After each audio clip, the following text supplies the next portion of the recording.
Hi, everybody. Welcome to You've Got Mel, another edition.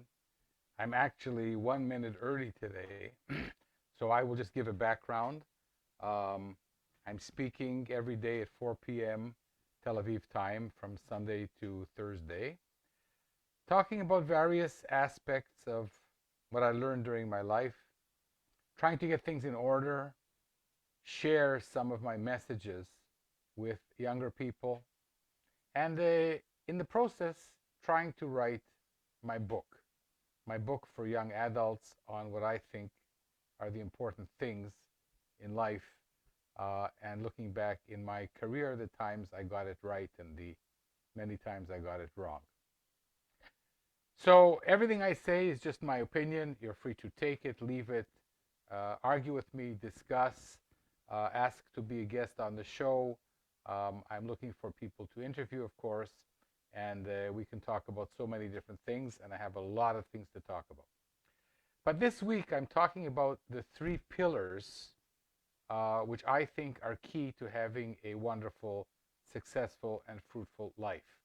Again, it's my opinion, and I'm not asking you for money, so you can take it or leave it. But what I think is that there are three important factors. One is to create your own fate by making major decisions about where you will live and what you will do.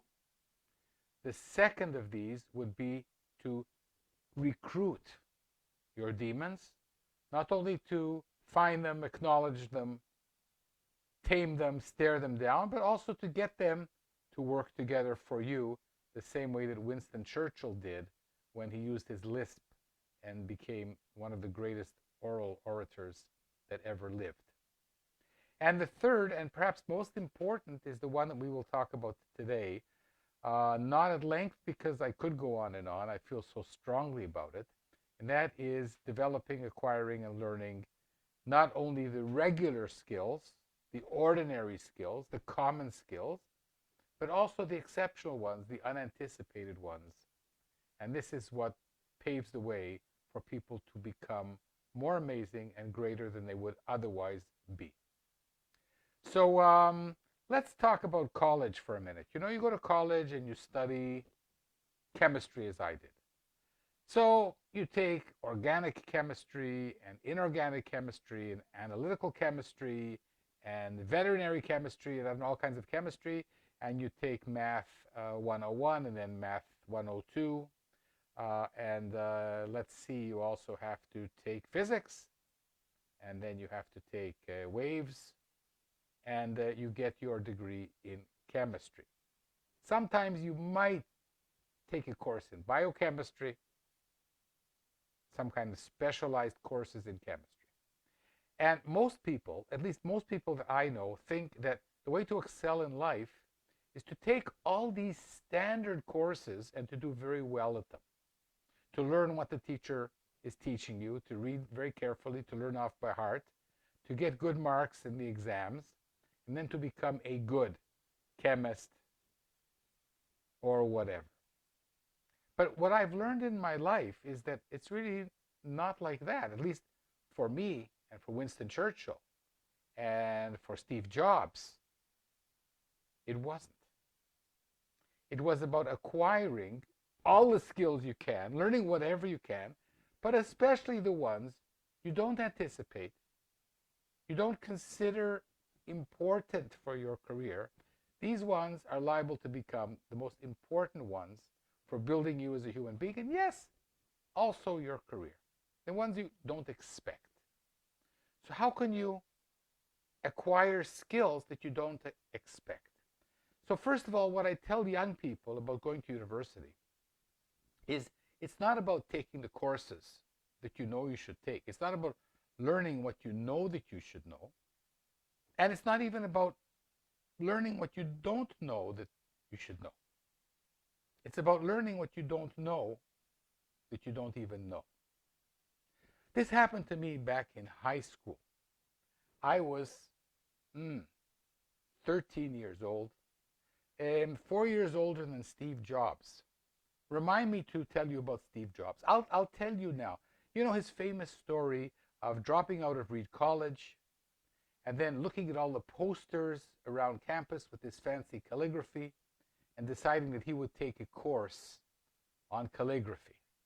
Not expecting to do anything with it in his life, but of course, 10 years later, the fonts of the Macintosh were built on his expertise and what he had learned.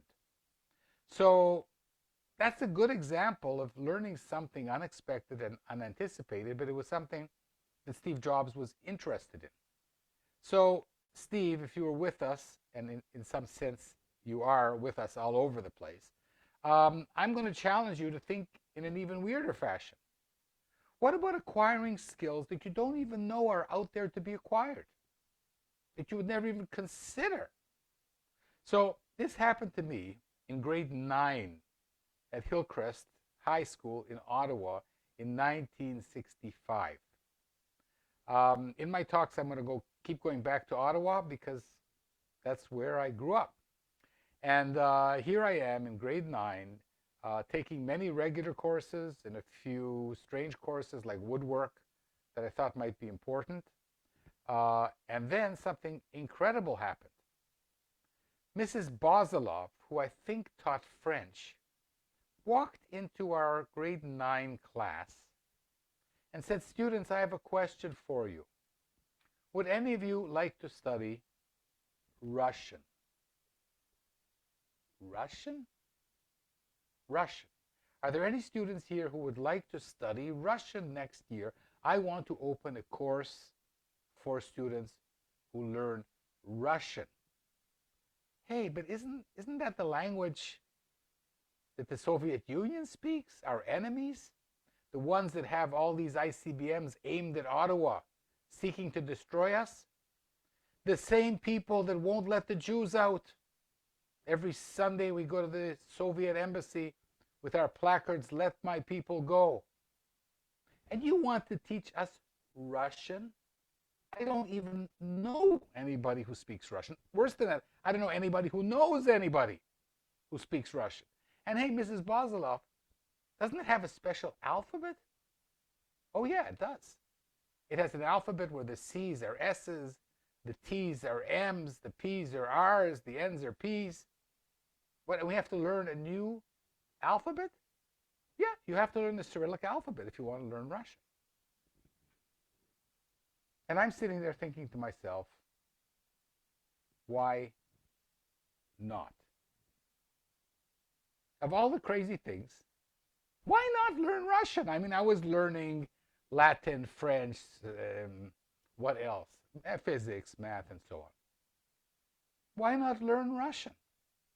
So 16 crazy Michigan kids from among the 500 that she pulled in all the grade 9 classes at Hillcrest, there were 2,000 students back then, started to learn Russian at the beginning of grade 10 from scratch. And we learned the Cyrillic letters, and sometimes I would confuse it with either English or Hebrew. But I plodded on, and for 3 years I learned a completely useless, eccentric, unanticipated, unexpected subject at Hillcrest High School. Well, you know, I would make a venture that learning any language really is good for you. It gets your brain cells working, lights up all kinds of areas in your mind. But Russian? So, yes, I studied Russian for 3 years. Я говорю по-русски. Я учился русский язык 50 лет тому назад. And you want to know how come I still remember my Russian? Well, that's because 1 year after I came to Israel in 1969, the Soviets did start letting my people go. And here and there's all kinds of Russian immigrants who don't know how to get along. And I was there with my poor Hillcrest Russian, but hey, it was better than everybody else's. So to this day, I make use of that skill. And trust me, when you can speak to somebody in a language, you win that person over like that. What I learned in my travels is wherever you go, learn 30 words in that particular language of the country you're visiting. You're going to Japan, Hajime Mashite. You're going to Holland, bedankt voor de uitnodiging. Wow, people look at you. How do you learn Dutch? That's incredible. So let's now fast forward to university. I'm in university, the worst student in the history of Hebrew University, in all my courses, except for one. So there was one elective course called Chemical Evolution. I couldn't get into it because it was a graduate course that graduate students had to elect. And I said to myself, chemical evolution, what is that? That's so strange. It's so unanticipated. The evolution of chemicals, the chemistry of evolution. So I fought hard to get into that course. And that course was taught by Professor Akiva Marnoun and a friend of his. And the premise was that life on Earth either started from God, which might have been 5,700 and something years ago, or by chance, by chemical evolution, by some physical phenomenon that happened 4 billion years ago to create the first bacteria. But of course, before there were bacteria, there was something before that. So the whole course was about the chemistry that might have been in a sea without oxygen, becoming fuller and fuller with organic molecules that might have turned into amino acids and nucleic acids. And one of the things that I learned was that in order to have a cell, a living cell, you have to have the cell, the in and the out, and something, a barrier between the cell and everything outside the cell. So for example, if you look at oil and water, these little oil droplets are essentially separate from the water that's surrounding them. And if you have a little droplet of water, a microscopic droplet of water that is enveloped in some kind of membrane, well, this is perhaps how the first cells developed 4 billion years ago. Boy, did I love that course. The master's students who had to take their elective weren't as good as Melvin, who wrote an essay, which I still have, on which came first, the cell or the membrane of the cell. I got 100. It was the only time in my bachelor's degree that I ever got 100 in any course. So yes, I was a bum, except for that course. So what did that completely unanticipated, unexpected, extraordinary course do for me? Well, of course, it changed my life. It changed my thinking about science. I spent a lot of my career thinking about how bacteria interact with surfaces. And then I went on to invent a mouthwash with water and oil that you shake. And this essentially made my career. One elective course on chemical evolution.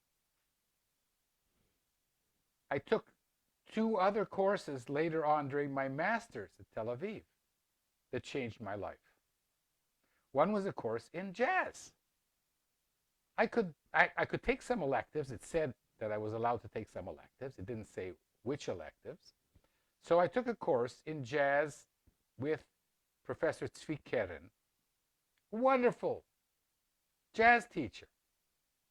And for the first time in my life, I actually learned the basis of jazz. I loved that course so much, I turned up the next year too. Students asked me, weren't you here last year? I said, yeah, I failed. But I didn't fail. I got 86, which was pretty good because I was studying with other musicologists who knew theory and I didn't. And I did pretty well. I took my grade back to the botany department where I was doing my master's degree, and they refused to enter my mark into my degree. I had to fight with them to the level of the dean to get them to, Botany this, botany that, physics that, genetics that, jazz, 86. That was a war, but I won it. And of course, to this very day, I sing and play jazz all over the country and sometimes the world. And you might say to me, well, has that done anything for your career? Man, has it? I think that people invited me to give scientific talks because they knew that I would be playing the piano in the evening. Or, Mel, we'd like you to give a talk, but can you bring your saxophone along? And should I mention that I learned to play saxophone when I was 41, which is another story, but another case of acquiring an unanticipated skill. I can teach people, and I might teach you, how to play saxophone in 10 minutes. That's all it takes, really. Quite unanticipated, right?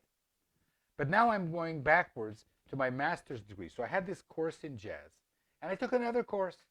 I took a course in philosophy of science. So I know what you're thinking. You're going to say to me, well, science students take courses in philosophy of science.